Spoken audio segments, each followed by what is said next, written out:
హరి ఓం శ్రీ గురుదేవ దత్త. నేను మీ సూర్యకుమారినండి. తెలుగుతన అమ్మతనం ఛానల్కు స్వాగతం. ఈ వీడియోలోనండి మాఘపురాణం అనేటువంటిది ప్రతిరోజు చెప్పుకుంటున్నాం కదా, అటువంటి మాఘపురాణము 23వ అధ్యాయము ఈరోజు అనమాట అండి. అయితే ఈ 23వ అధ్యాయంలోకి వెళ్ళే ముందర కొత్త వాళ్ళందరూ కూడా సబ్స్క్రైబ్ చేసి పక్కనున్న బెల్ ఐకాన్ నొక్కండి. మరి ఆలస్యం ఎందుకండి, ఆ మాఘపురాణంలోకి వెళ్ళిపోదాము. 23వ అధ్యాయం గురించి తెలుసుకుందాం అనమాట అండి. 23వ అధ్యాయం ఏమిటంటే అండి, నారదుని దౌత్యము, దేవతల దైన్యము. దైన్యము అంటే దీనస్థితి అని చెప్పుకుంటాం అనమాట అండి. దాని గురించి ఈ యొక్క అధ్యాయంలో తెలుపుతున్నాడు అనమాట అండి. ఘృతస్నమద మహర్షి జాహ్నువుతో ఇట్ల నేను పారిజాత పుష్పములకై వెళ్ళిన యక్షుడింకను రాకపోటుకు కారణమేమని ఇంద్రుడిని విచారించాను. అంటే తెలుసుకోవటం అండి. ఇక్కడ విచారించుట అంటే ఏమిటనమాట, ఆ ఇంద్రుడిని అడగటం అనేటువంటిది తెలిసిందనమాట. పారిజాత పుష్పము పైనున్న ఇష్టము అధికమగుటచే తాను భూలోకమునకు పోదలిచెను. ఇంద్రుడు పారిజాత పుష్పములకై వచ్చుచు దేవతలను కూడా తనతో తీసుకొని వచ్చాను.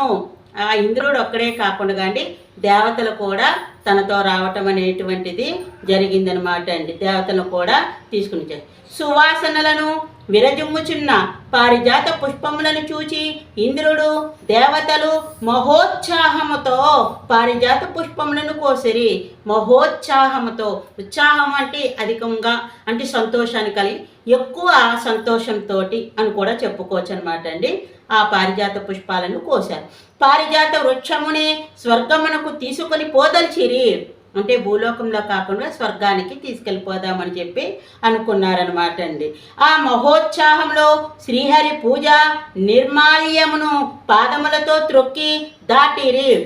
ఆ ఉత్సాహంతో వాళ్ళు శ్రీహరి యొక్క క్రిందటి రోజు చేసిన దానిని ఈరోజు తొలగించుకుంటా, దాన్ని నిర్మాల్యము అని చెప్తా అనమాట అండి. అటువంటి దానిని తొక్కడం, దాటడం అనేటువంటిది జరిగిందనమాట అండి. ఫలితముగా దివ్య శక్తులను కోల్పోయిరి, శక్తి విహీనులైరి. ఇంద్రాదులింకను రాలేదని మరికొందరు దేవతలు వచ్చిరి. పారిజాత వృక్షమును పెకిలింపదలిచి యత్నించిరి. శ్రీహరి నిర్మాల్యమును దాటుటచే శక్తిహీనులై పడి ఉండిరి. ఈ విధంగా శక్తి తగ్గిపోయిందనమాట అండి. హీనులైపోయారు అని చెప్పారనమాట అండి. మరునాటి ఉదయమున సత్యజిత్తు తన తోటను చూడవచ్చాను. అచ్చట నిస్తేజులై నిలిచిన ఇంద్రాదులను చూచాను. వారి పరిస్థితికి ఆశ్చర్యమును విచారమును చెందాను. ఏమిటి, ఇంద్రుడు దేవతలందరూ ఇలా అయిపోయారు అని చెప్పేసి అనుకుని ఆశ్చర్యపడ్డాటండి. వారికి నమస్కరించాను. ఇంద్రాది దేవతలారా, మీరు మానవులమైన మాకంటే గొప్పవారు, మేము అల్పులము, మానవులము, మాకంటే మీరు ఎక్కువ వాళ్ళు కదా అని చెప్పి అడుగుతున్నాడని. ఇంతటి మీరు స్వల్ప ప్రయోజనమునకై ఇట్టి అకార్యము నేల చేసి తిరి. అకార్యం అంటే కాని పని అని అర్థం వస్తుంది అనమాట. మీరు నాకు తెలియకుండా పుష్పములను దొంగతనముగా తీసుకొని పోదలుచుట దోషము కాదా? దోషమే కదండి, అంటే తప్పు. దోషము అంటే తప్పు అనమాట అని ప్రశ్నించాను. ఇంద్రాదులు సమాధానం చెప్పలేక తలలు వంచుకొనిరి. గరుత్మంతుడు మొదలైన ఉత్తమ పక్షులు నేలపైనున్న మాంసమునకు ఆశపడి భూమిపై వ్రాలి ఆ విధంగా పొందినట్లు మేమును పారిజాత పుష్పముల కాసపడి ధర్మమును తప్పి దొంగిలించి ఇట్టి స్థితిని పొందితిమి. అదనమాట. పక్షులు ఆకాశంలో ఎగురుతుంటే భూమి మీద మాంసం ముక్కలు ఏవైనా కనపడితే ఏ విధంగా కిందకి వాలి గ్రహిస్తాయో అదేవిధంగా దొంగతనంగా ఈ పారిజాత పుష్పాల కాసపడి వచ్చాము అని చెప్పటం జరిగిందనమాట అండి. ఇకపై మా పరిస్థితి ఏమిటో ఎట్టిదో చెప్పుమని అడిగిరి. అసలు మాకు ఏమిటో కారణం తెలియలేకుండా ఉంది. సత్యజిత్తు వారికేమీ సమాధానము చెప్పక తన ఆశ్రమంనకు పోయాను. అదనమాట, వాళ్ళకి ఏ సమాధానం చెప్పక ఆశ్రమానికి.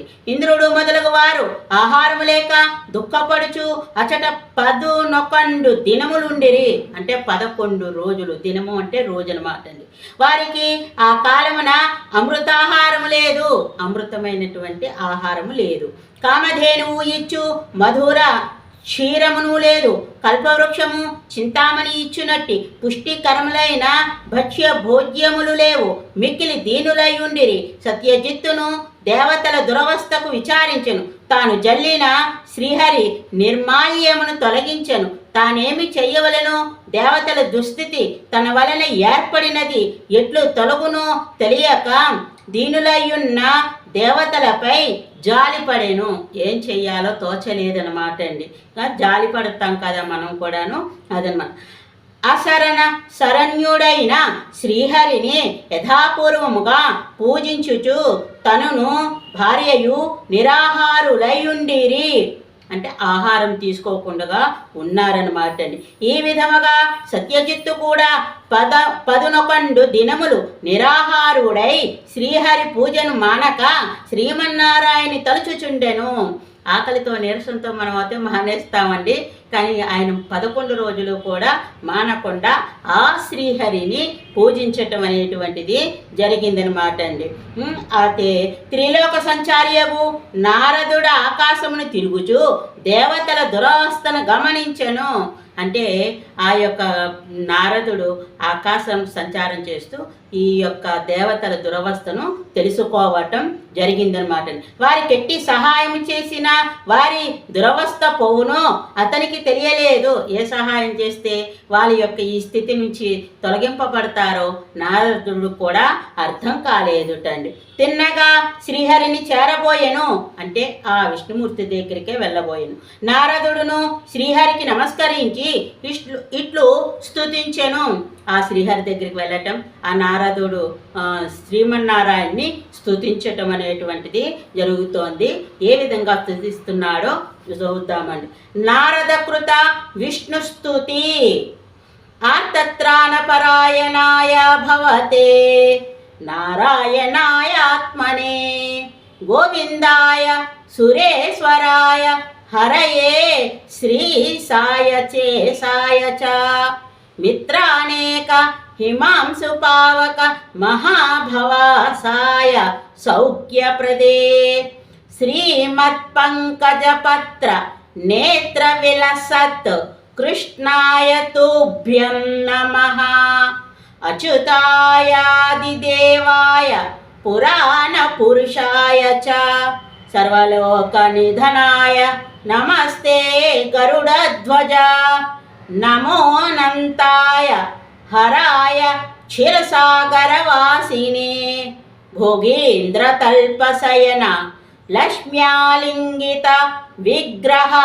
నమస్తే సర్వలోకేశ నమస్తే విశ్వసాధన సర్వేశ సర్వగస్త్వం హి సర్వాధార సురేశ్వర సర్వం త్వమేవ సృజసి సత్వరూపస్త్వమేవ హి పురుషోపి గుణాధ్యక్ష గుణాతీత సనాతనః పరబ్రహ్మాసి విష్ణుత్వం బ్రహ్మాసి భగవాన్ భవః సృష్టిస్థితిలయాదీనాం కర్తాత్వం పురుషోత్తమ త్రిగుణోసి గుణాధార స్త్రీమూర్తిస్త్వం త్రయీ తనుః ఆసీత్వనాన్మయాయ సర్వం జగత్ స్థావర జంగమం.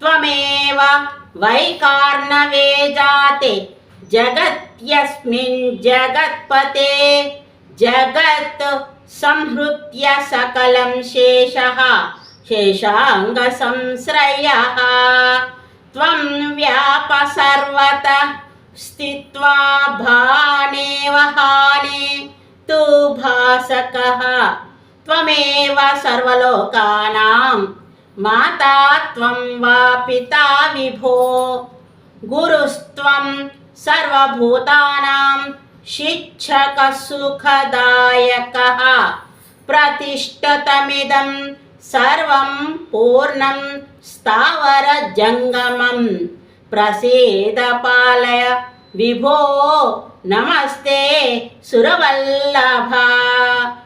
నారదుని స్తుతి విని అంటే ఈ విధంగా నారదుడు స్తుతించడం జరిగింది.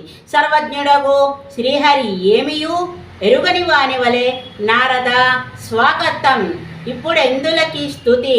నీకేమి కావలినో చెప్పుము.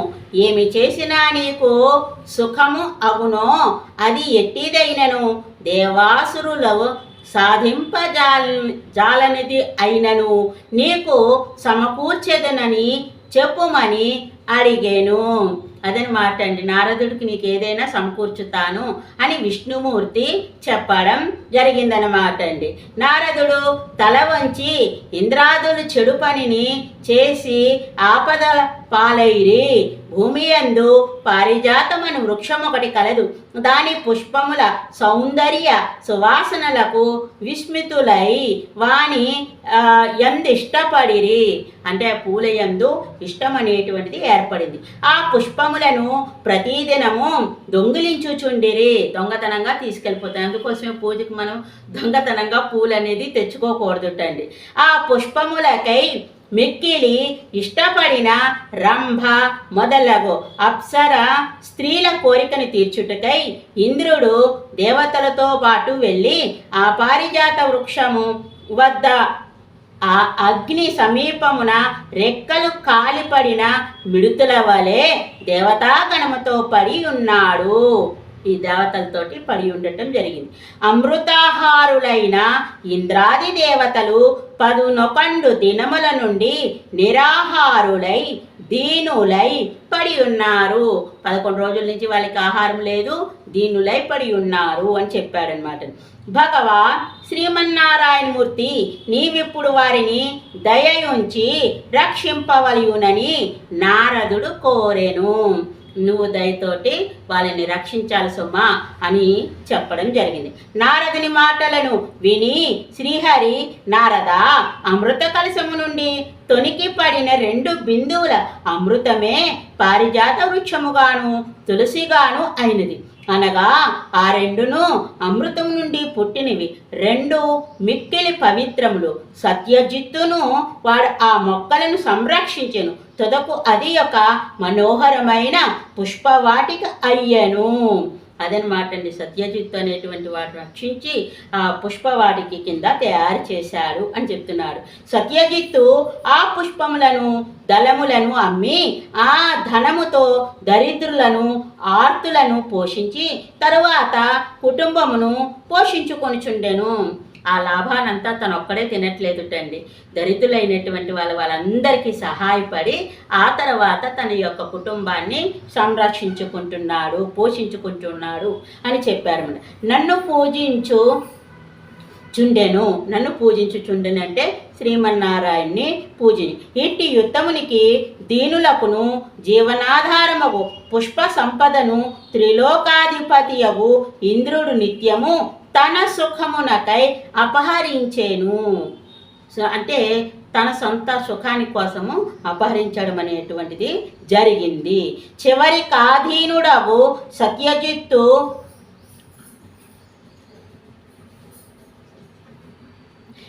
అదే పుష్ప సంపదను త్రిలోక ఇక సత్యజిత్తు నన్ను అర్చించిన నిర్మాల్యమును పుష్పవాటికలో జల్లగా భోగలాలసుడగు ఇంద్రుడు నా నిర్మాల్యమును కూడా దాటెను, త్రొక్కెను. ఇన్ని దోషములచే త్రిలోకాధిపతియగు ఇంద్రుడు వాని అనుచరులు శక్తిహీనులై తోటలో పడి ఉన్నారు. అది జరిగిన సంగతి అనమాట అండి. నన్ను పూజించిన నిర్మాల్యమును తెలుసుకొని తెలియక గాని దాటిన తొక్కిన ఎంతటి వాడైనను శక్తిని కోల్పోయేదుడు అని చెప్పటం జరిగింది. ఉత్తముడైన సత్యజిత్తు ఇంద్రాదుల దైన్యమునకు బాధపడుచు నేనేమి చేయవలెను తెలియక తానును భార్యతో పాటు నిరాహారుడై నన్ను అర్చించుచు నన్ను స్మరించుచున్నారు. అదనమాట అండి. ఈ విధంగా చేశాం. ఆషాఢ శుక్ల పాడ్యమి మొదలు నేటి వరకు 11 దినములు దేవతలు అమృతపానము లేక నిరాహారులై సత్యజిత్తును వారిని చూచి భార్యతో పాటు నిరాహారుడై ఉండెను. వాళ్ళని చూచి ఈ సత్యజిత్తు భార్య కూడానండి. అది దేవతల పుష్టికై నన్ను ప్రతిదినము అర్చించుచునే ఉన్నాడు. నేడు 11వ దినము అనగా ఏకాదశి తిథిని గురించి చెప్తున్నాడు అనమాట. సత్యజిత్తు నేడు కూడా ఉపవాసం ఉండి నా అష్టాక్షరీ మంత్రమును జపించుచు జాగరణ ఉనర్చినుచు నేను ప్రసన్నుడునై అతడేది కోరినను వెంటనే ఇచ్చేదను. ఈరోజు 11వ రోజు కదా, ఏకాదశి. ఏక అంటే 1, దశ అంటే 10 అండి. 10 + 1 11 అనమాట. ఆ విధంగా అతడు ఉపవాసం ఉండి జాగరణ చేసి మరునాడు ద్వాదశి పారాయణ చేస్తే అతను ఏది కోరుకుంటే అది నేను ఇవ్వటానికి సిద్ధంగా ఉన్నాను అని చెప్తున్నాడు అనమాట. అతడే కాదు, ఎవరైనాను ఏకాదశి నాడు ఉపవాసం ఉండి జాగరణ చేసి నా మంత్రమును జపించినచో వారికి కోరిన దానిని ఇచ్చేదను అని విష్ణువు సమాధానము చెప్పాను. నారదుడును ఏమియును మాట్లాడలేక తన దారిన పోయిను అని గురుతస్న మహాముని జాహ్నునకు చెప్పాను. అంటే జాహ్ను మునికి చెప్పటం జరిగిందండి. అయితే మనము అక్కడ పువ్వుల గురించి తెలుసుకున్నాం. ఇక్కడ ఇంద్రుడు రావటం 23వ అధ్యాయంలో వాళ్ళు ఏ విధంగా నిరాధారులైపోయి పడి ఉండటము, ఆహారం లేకపోవటము, ఆహారం లేకపోతే శక్తి లేకపోవటం, ఈ విధంగా ఈ యొక్క కథలో మనము తెలుసుకోవటం అనేటువంటిది జరిగిందండి. అయితే 23వ అధ్యాయము పూర్తయినది. ఇక 24వ అధ్యాయము మరుసటి రోజున వస్తుందన్నమాట అండి. అయితే ఈ 23వ అధ్యాయంలోని ఏవైనా పొరపాటున తప్పులు దొర్లితే ఒప్పులుగా భావించండి. మరి ఈ యొక్క ఫలాన్ని, ఈ యొక్క ఫలితాన్ని ఆ పరమేశ్వరునికి అర్పించేద్దాం. అంతా పరమేశ్వరుడే చూసుకుంటాడండి. ఈ యొక్క ఫలాన్ని 23వ యొక్క మాఘ పురాణ ఫలమును పరమేశ్వరార్పణమస్తు, పరమేశ్వరార్పణమస్తు. హరి ఓం శ్రీ గురుదేవ దత్త. అదనమాట అండి. మరి ఈ యొక్క వీడియోని ఆదరించండి. అందరూ కూడా లైక్ చేయండి, షేర్ చేయండి. అలాగే మీకు తెలిసిన వాళ్ళ చేత సబ్స్క్రైబ్ చేయించండి. మరి ఇక ఉంటానండి. అందరికీ కూడా ధన్యవాదాలు. మీ సూర్యకుమారి. సర్వే జనా సుఖినో భవంతు. జై శ్రీరామ్. ఈ వీడియోలోనండి చలివిడి అనేటువంటి పదార్థాన్ని చూపిస్తాను. అయితే ఈ చనివిడి ఎలా తయారు చేయాలి అంటే కొంతమంది చలివిడి అంటారు, చనివిడి అంటారండి. భాష అంటే ప్రాంతానికి